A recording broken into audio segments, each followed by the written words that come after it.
Qala an-nabi sallallahu alaihi wasallam, la tabitanna jami'al mal min ghairi hillihi fa innahu in tasaddaqa bih lam yuqbal minhu.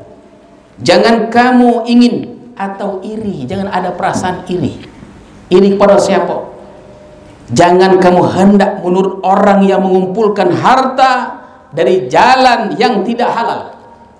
Ada orang kaya, dia kaya, punya ini, punya itu dan segalanya, tapi dari jalan haram. Kalau ada orang kaya seperti itu, jangan kita ikuti, jangan kita turuti, jangan kita iri. Tak berguna. Biar miskin, tapi yang kita makan, yang kita minum halal, yang diridhoi oleh Allah Subhanahu wa ta'ala.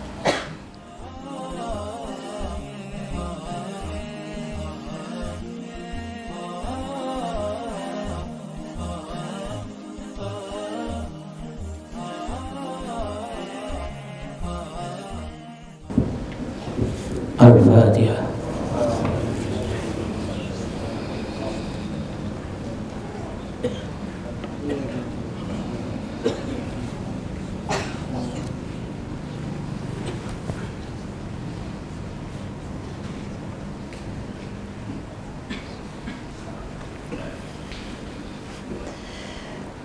Bismillahirrahmanirrahim.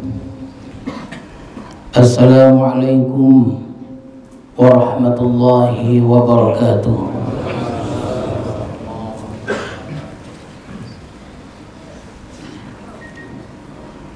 Alhamdulillahilladzi qabila bifadlihi ta'ata man sya'a min ibadihi fakhtassahum birahmatihi wa ihsanihi. Ashhadu an la ilaha illallah wahdahu la syarika lahu wa la mu'ina lahu fi af'alihi. Wa ashhadu anna sayyidana Muhammadan abduhu wa rasuluhul mukhtassu min sairi ahbabihi. Sallallahu wasallam ala sayyidina wa habibina Muhammadin asfa asfiyaih wa ala alihi wa ashabihi wa dhurriyyatihi wa atba'ihi, amma ba'du. Yang saya hormati tuan-tuan para khalifah, para alim ulama, para cerdik pandai, hadirin hadirat serta para tetamu sekalian yang datang dari jauh maupun yang datang dari dekat. Alhamdulillah, marilah kita bersyukur kepada Allah Subhanahu wa ta'ala yang telah melimpahkan rahmat dan hidayahnya kepada kita semua, sehingga pada malam hari ini kita dapat hadir berkumpul sembahyang berjamaah maghrib di madrasah ini dan mengikuti pengajian rutin kita setiap malam Khamis. Mudah-mudahan Allah ridha kepada kita. Salawat dan salam kita ucapkan dan kita sampaikan kepada Rasulullah sallallahu alaihi wasallam beserta keluarga, para sahabat dan para pengikut-pengikut beliau. Mudah-mudahan kita mendapat syafaat Rasulullah di hari kemudian nanti. Amin ya rabbal alamin. Al-hikmatu tsalisah wa tis'un min al-hikamil ataiyah. Qala al-imam al-arif billah Ahmad ibnu Athaillah As-Sakandari rahimahullah wa nafa'ana bi'ulumi. Maka pada hikmah yang ke-93 dari Al-Hikam Al-Ataiyah telah berkata pengarang Imam Ahmad ibnu Athaillah Sakandari rahimahullah wa nafa'ana bi'ulumi. Kata beliau, rubbama fataha laka bab at-ta'ah wa ma fataha laka bab al-qabul. Kadang-kadang Allah membukakan bagi engkau pintu ketaatan, dan tidak dia Allah bukakan bagi engkau pintu penerimaan. Boleh kita terjemahkan dengan terjemahan yang lain. Boleh jadi Allah membuka pintu ketaatan bagimu, akan tetapi Allah belum membuka pintu diterimanya amal itu.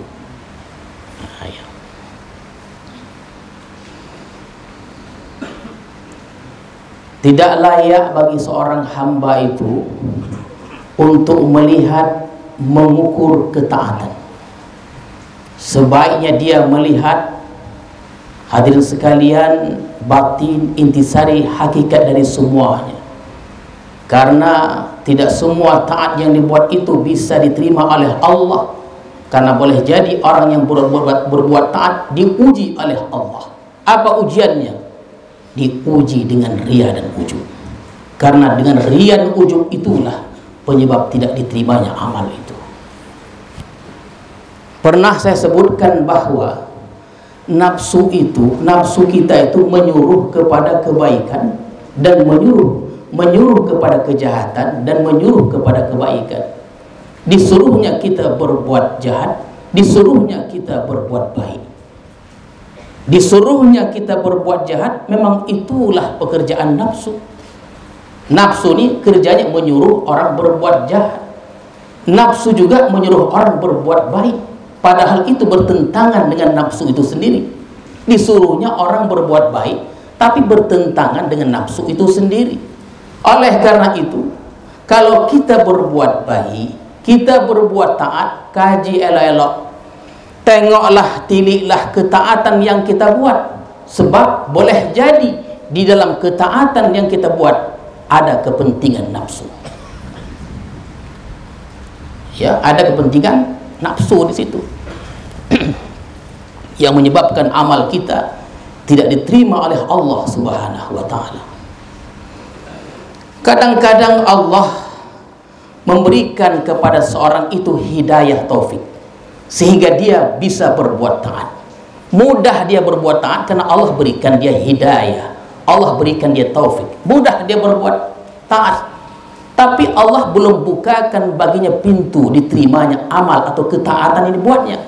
Allah bukakan pintu taat baginya, tapi Allah belum buka baginya pintu dikabulnya amal itu.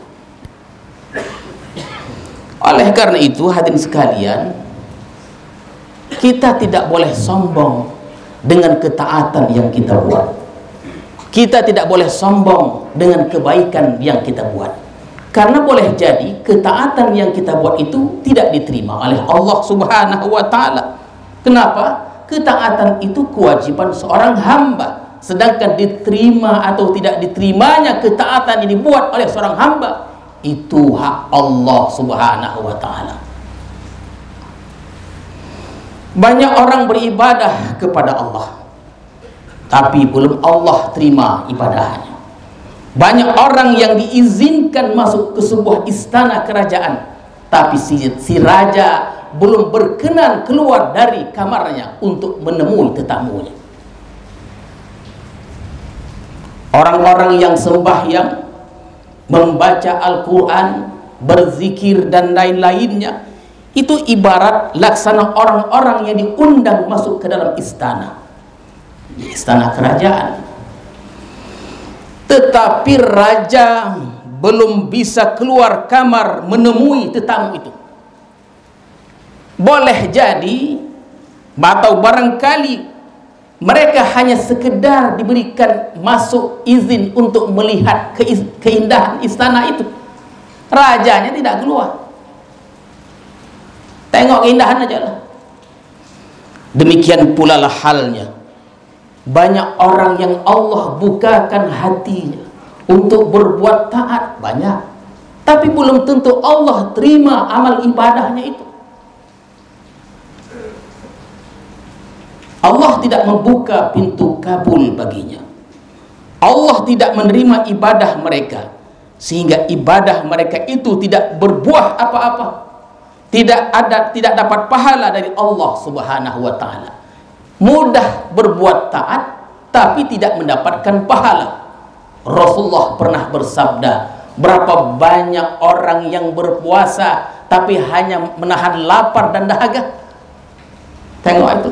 puasa mau datang, berapa banyak, berapa ramai orang yang berpuasa tapi hanya dapat menahan lapar dan dahaga, tak dapat puasa. Dan berapa banyak orang yang bertahajud hanya tidak mendapatkan apa-apa, hanya dapat bergadangnya saja.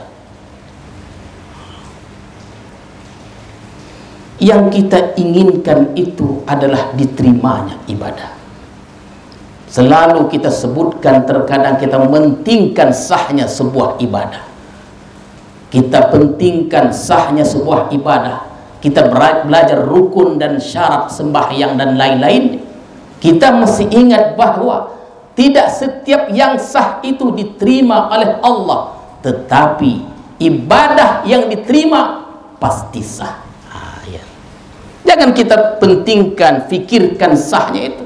Yang kita fikirkan macam mana diterimanya sebuah ibadah yang kita tegakkan itu. Jadi kenapa kita mudah beramal ibadah, tapi ibadah dan kemudahan itu Allah berikan, tapi Allah belum buka. Kenapa? Li'anna lil qabul syurutan zahirah wa batinah. Karena untuk diterimanya sebuah taat itu ada syarat-syarat yang zahir dan batin yang mesti dipenuhi. Tanpa syarat-syarat itu, maka ibadah yang kita tegakkan, yang kita buat, tidak akan diterima Allah. Tentulah kita ingin terima. Siang malam, pagi petang kita ibadah, tak diterima Allah, kan sedih kita. Dan banyak riwayat tentang itu. Jadi tidak semua taat diterima Allah, tidak semua taat menghasilkan pahala, tidak semua taat menghasilkan surga. Karena banyak taat hamba itu hanya sampai di atas kepalanya, tidak sampai ke langit atau ke hadratillahi subhanahu wa ta'ala. Di kepalanya aja, di erti mau bolong aja. Jadi li'anna lil qabul syurutan zahirah wa batinah. Ada syarat zahir, ada syarat batin. Fa min syurutiha zahirah, adapun hadirin sekalian setengah syarat-syarat yang diterima yang zahir. Yang pertama, supaya ibadah ini diterima nih, dipandang dari syarat zahirnya, yang pertama ada fi waktiha. Itu yang pertama, menunaikan taat di dalam waktunya. Itulah dia. Ya, taat yang dikerjakan lewat waktunya tentu tidak diterima Allah. Undangan sudah tertulis dalam undangan jam 1 sampai jam 4. Datang jam 6. Diterima oleh tuan rumah, tapi makan dah habis. Kandeh kata orang silam. Kandeh dah habis. Licin tandeh. Tinggal ping kotor. Dan bilang jam 1 sampai jam 4, datang jam 6. Masuklah, apa yang ada? Tak ada apa-apa, sudah habis. Qala Nabi sallallahu alaihi wasallam, thalathatun la yakbalullah minhum salatahum dzakara minha wa rajulun atas salata dibara. Ad-dibar tu ayatiha ba'da an tafutah. 3 kelompok Allah tidak menerima dari mereka itu sembahyang mereka. Rasulullah menyebutkan dari yang 3 itu ada seorang laki-laki yang melaksanakan salat sesudah habis waktunya. Asal sembahyang qadaan aja. Subuh tu qadaan aja. Yang 9. Upanya sekali tu datang semangatnya, kena sah dia.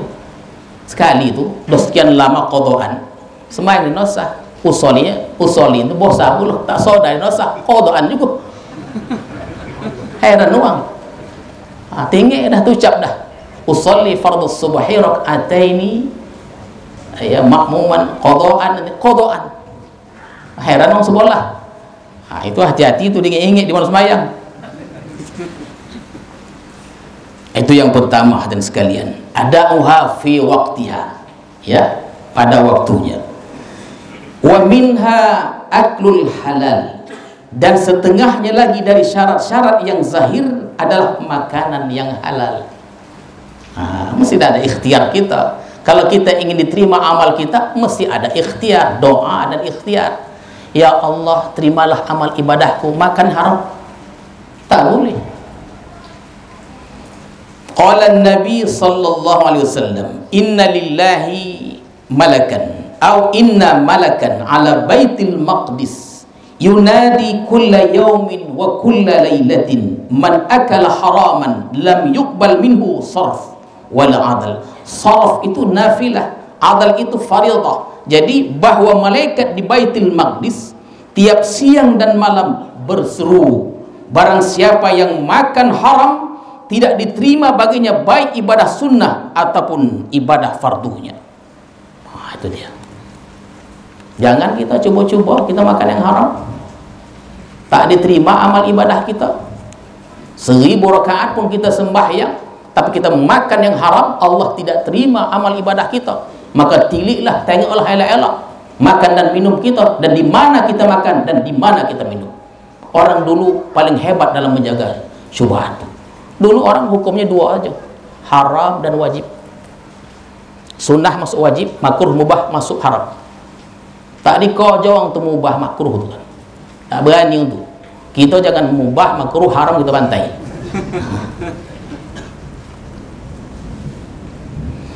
Makanan yang haram, baik yang haram zatnya itu arak, bangkai, itu jelaslah makan binatang yang tidak halal dan lain-lainnya.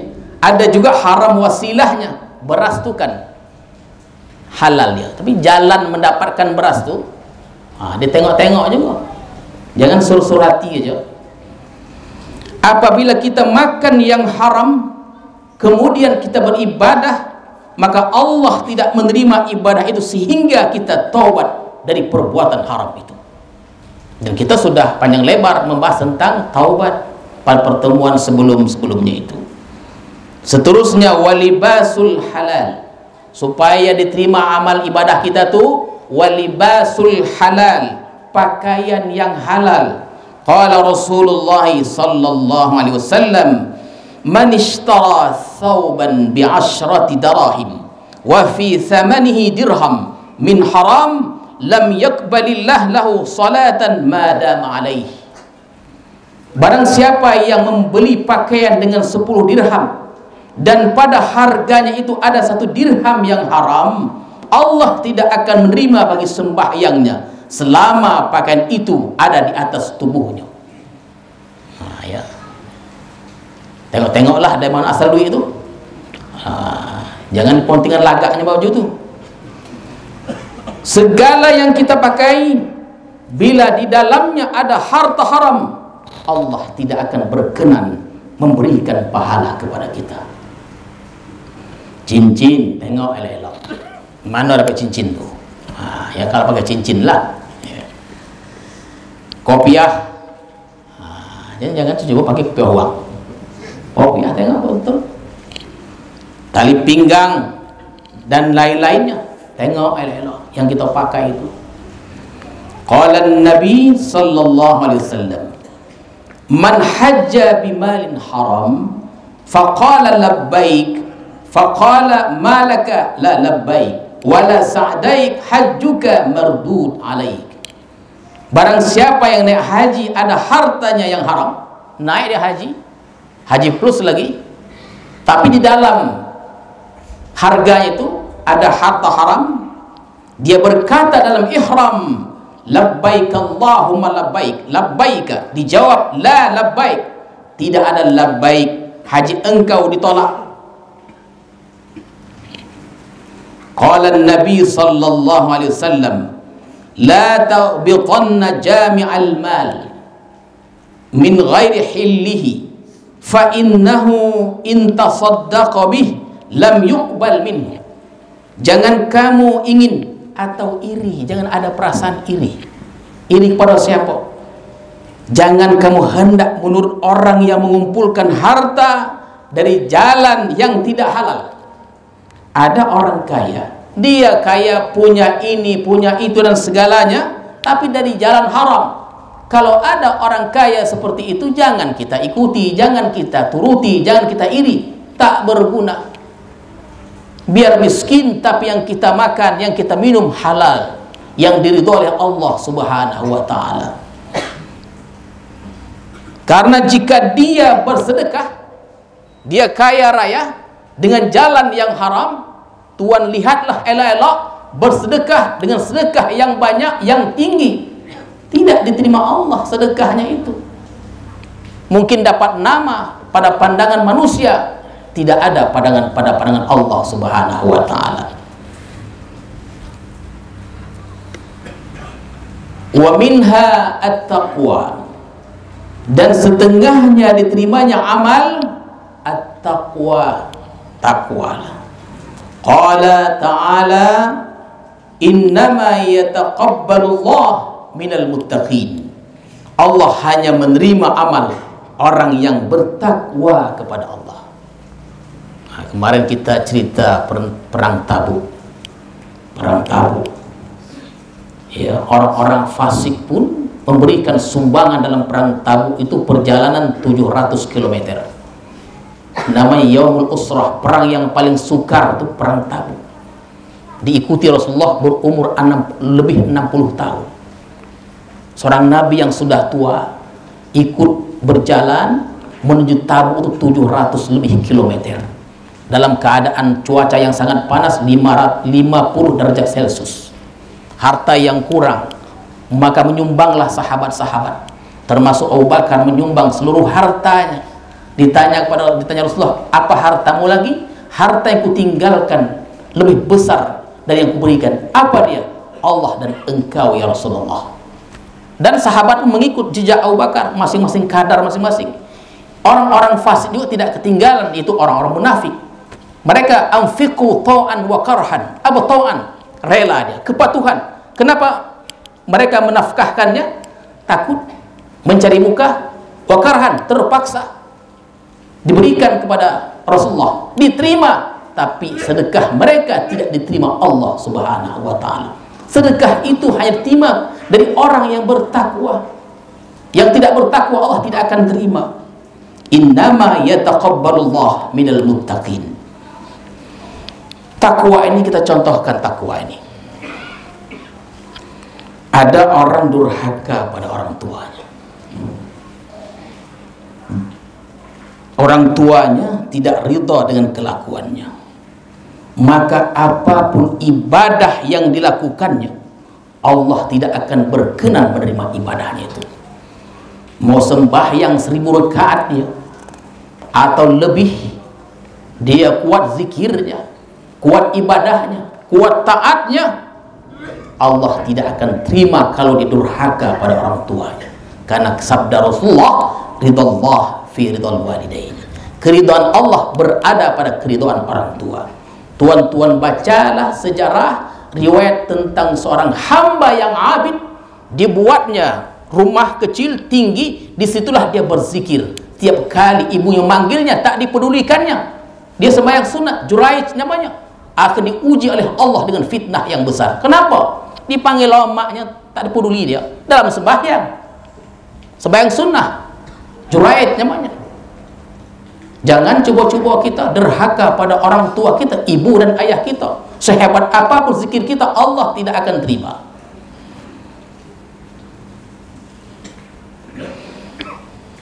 Para istri, harim, zaujah itu, istri-istri yang durhaka pada suaminya, walaupun dia taat melebihi ketaatan suaminya.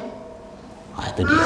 Taat istri tadi, sembahyang fardunya, nafilahnya, sembahyang rawatibnya, dan ibadah-ibadah lain hebat, tapi durhaka pada suaminya, Allah tidak akan berkenan menerima ibadah-ibadahnya itu. Apa sebab? Karena suami tak ridha, dia durhaka pada suaminya. Ayah suami lelok juga lah, ayahnya lelok juga ya. Ikut untuk laki juga, bukannya untuk bini. Jadi hadirin sekalian, Allah buka pintu ketaatan itu. Mudah dia berbuat taat. Seminggu 30 juz. Oh, hebat tuh. Tak berhenti. Tasbih terus di tangan. Bukan hanya kanan, di kiri. Dua. Tapi durhaka. kepada orang tua, durhaka kepada suami, macam manapun hebatnya zikirnya, macam manapun panjang tasbihnya. Saya baru dapat tasbih 2000 jumlahnya, panjang. Di Uzbekistan itu ada tasbih panjang, orang berzikir satu masjid satu tasbih. Satu masjid itu berzikir dengan tasbih satu aja, panjang. Jadi masing-masing pegang tasbih itu. Kalau ada yang copek, ada yang putuh. Di Uzbekistan begitu modelnya. Boleh sekali jebak itu panjang. Ini baru dapat 2000 jumlahnya. Ya, simpan aja tuh. Cuma ada makainya.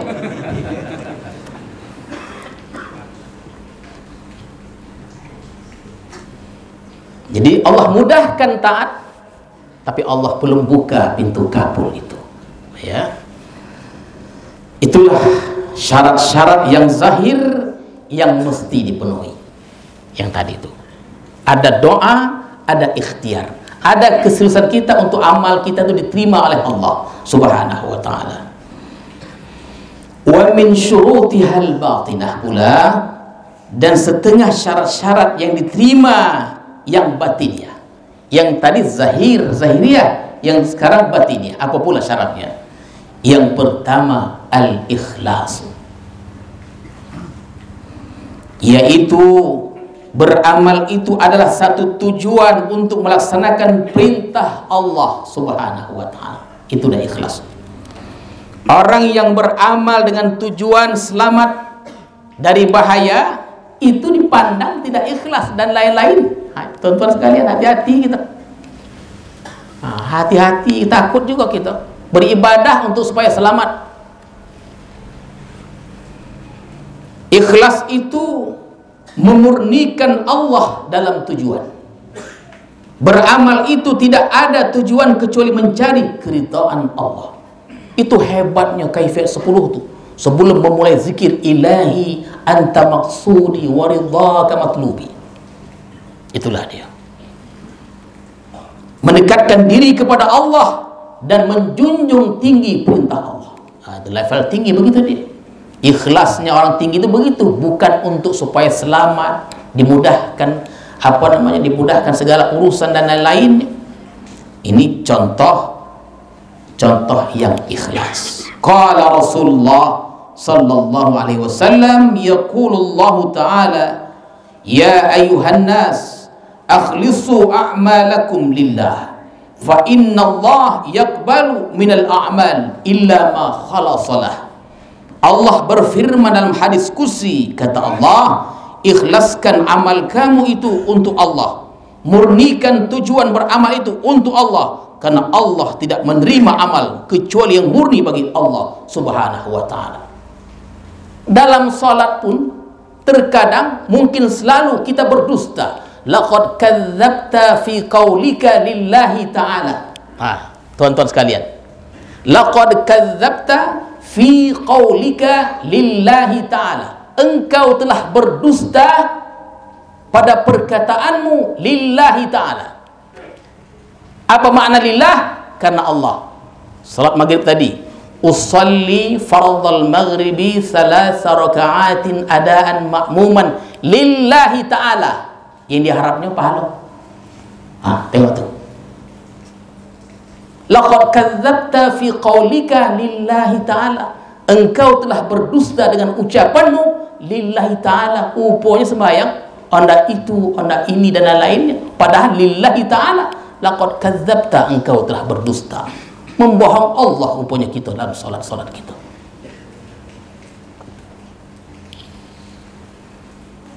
Itu hati-hati. Kita dilatih, kita belajar, melatih supaya betul-betul yang kita ucapkan itulah dia. Dalam kita menegakkan khusyukan itu, tuan-tuan sekalian, kita ingin aja kita sedang berhadapan dengan Allah, begitu aja lah. Macam kita berhadapan dengan bupati katanya. Kalau kita berhadapan berdua dengan bupati itu tingkat konsentrasi kita tuh penuh itu. Dibandingkan kita berhadapan dengan teman kita biasa. Biasa kita berteman, bicara kita itu biasa.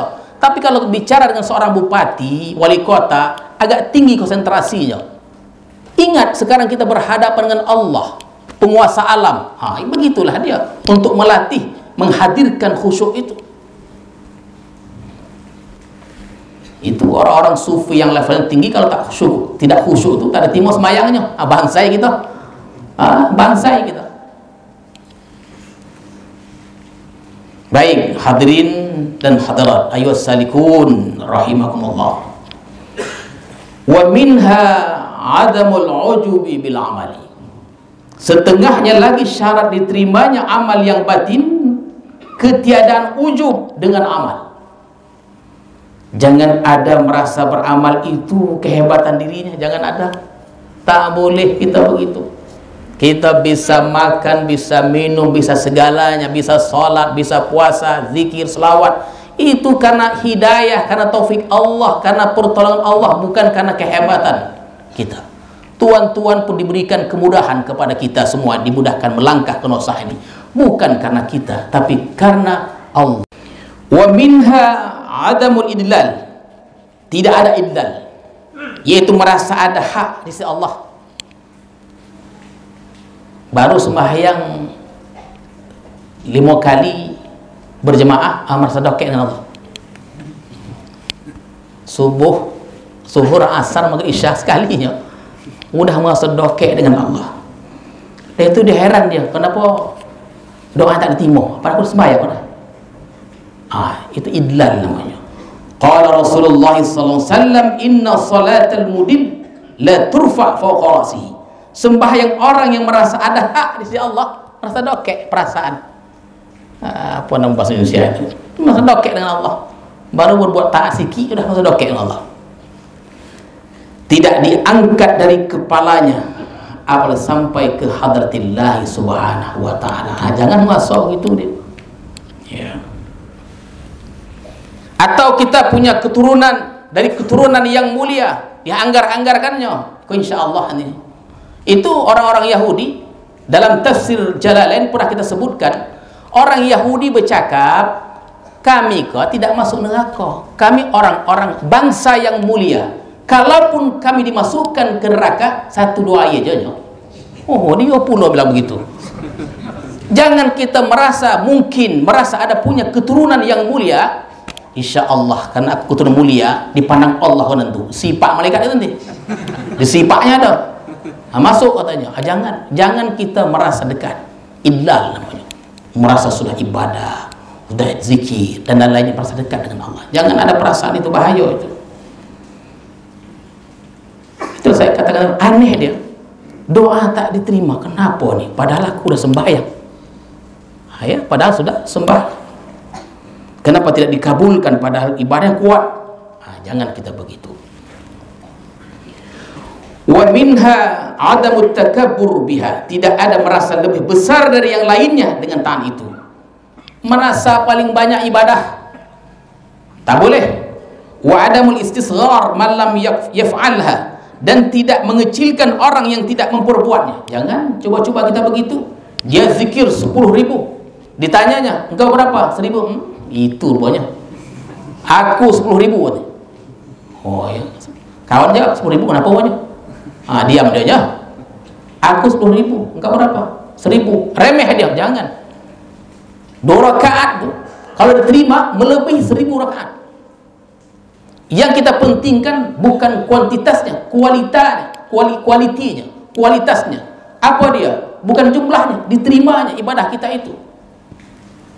Ini contoh syarat-syarat batin agar taat kita diterima oleh Allah Subhanahu wa taala, ya. Fayambaghi lil 'abdi alla yanzura suwar at-ta'at li'anna suwar at-ta'ah la taqtadi wujud al-qabul lima qad tadammanathu min al-afat az-zahirah wal batinah al-mani'ah lil qabul. Maka semestinya seorang hamba itu tidak memandang kepada bentuk taat itu, rupa taat itu, karena rupa taat itu tidak menuntut akan adanya penerimaan dari Allah. Tidak semua taat itu diterima oleh Allah, karena sesuatu yang mengandung akan dia daripada penyakit zahir dan batin yang merusak, al-mani'ah yang mencegah bagi diterimanya amal ibadah. Li'annal ibrata bit-ta'ah qabuluha la wujudu suwariha, karena yang dipandang dengan taat itu diterimanya, bukan adanya. Begitu dia tuan-tuan serta hadirin sekalian. Ya, contoh Al-Quran mencela orang yang taat. Jangan dipandang taat itu solatnya, puasanya, zikir, jangan itu. Tadi disebutkan batinnya, intisarinya, hakikatnya. Contoh Al-Quran mencela orang yang solat. Orang solat pun dicela, padahal solat itu tiang agama, sebuah ketaatan. Apa kata Allah? Fawailun lil musallin.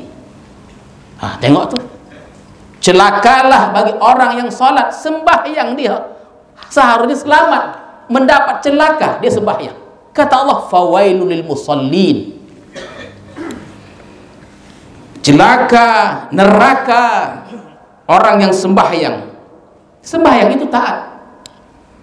Yang mereka itu lupa. Kenapa? Lewat waktunya, asik kodokan aja. Hati-hati ya, hati-hati. Jadi dipandang jangan perbuatan, tetapi diterimanya amal ibadah itu. Ibadah yang sedikit diterima itu jadi besar. Ibadah yang besar tidak diterima itu sedikit. Biar sedikit diterima, besar tidak diterima, tak perlu. Ya. Jadi jangan dipandang rupa taat, jangan difikirkan rupa taat itu saja, tapi bagaimana taat itu diterima oleh Allah Subhanahu wa ta'ala. Tuan-tuan serta hadirin sekalian, alamatu qabulil amal. Tadi syarat zahir dan syarat batin. Setelah kita laksanakan itu, mari kita tengok hasilnya. Berhasil atau tidak di ikhtiar kita nih. Jadi alamatu qabulil amal, tanda-tanda amal diterima oleh Allah. Ya, kalau kita sudah laksanakan zahir, laksanakan batin, kita tengok apa tanda-tandanya. Kita tengok diri kita, adakah itu diterima atau tidak. Yang pertama halawatul ibadah, summa halawatu syuhudil mun'im biha.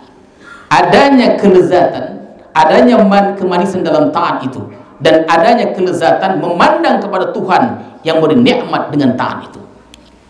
Ya. Yang kedua, al-unsu billah, jinak. Orang yang diterima taatnya, dia akan jinak dengan Allah. Dia akan sibuk ke pasar-pasar akhirat, tidak menyibukkan dirinya ke pasar-pasar dunia. Pasar akhirat, masjid, nosah, dan lain-lainnya. Pasar dunia, ya pasar lah, dan lain-lainnya. Ya.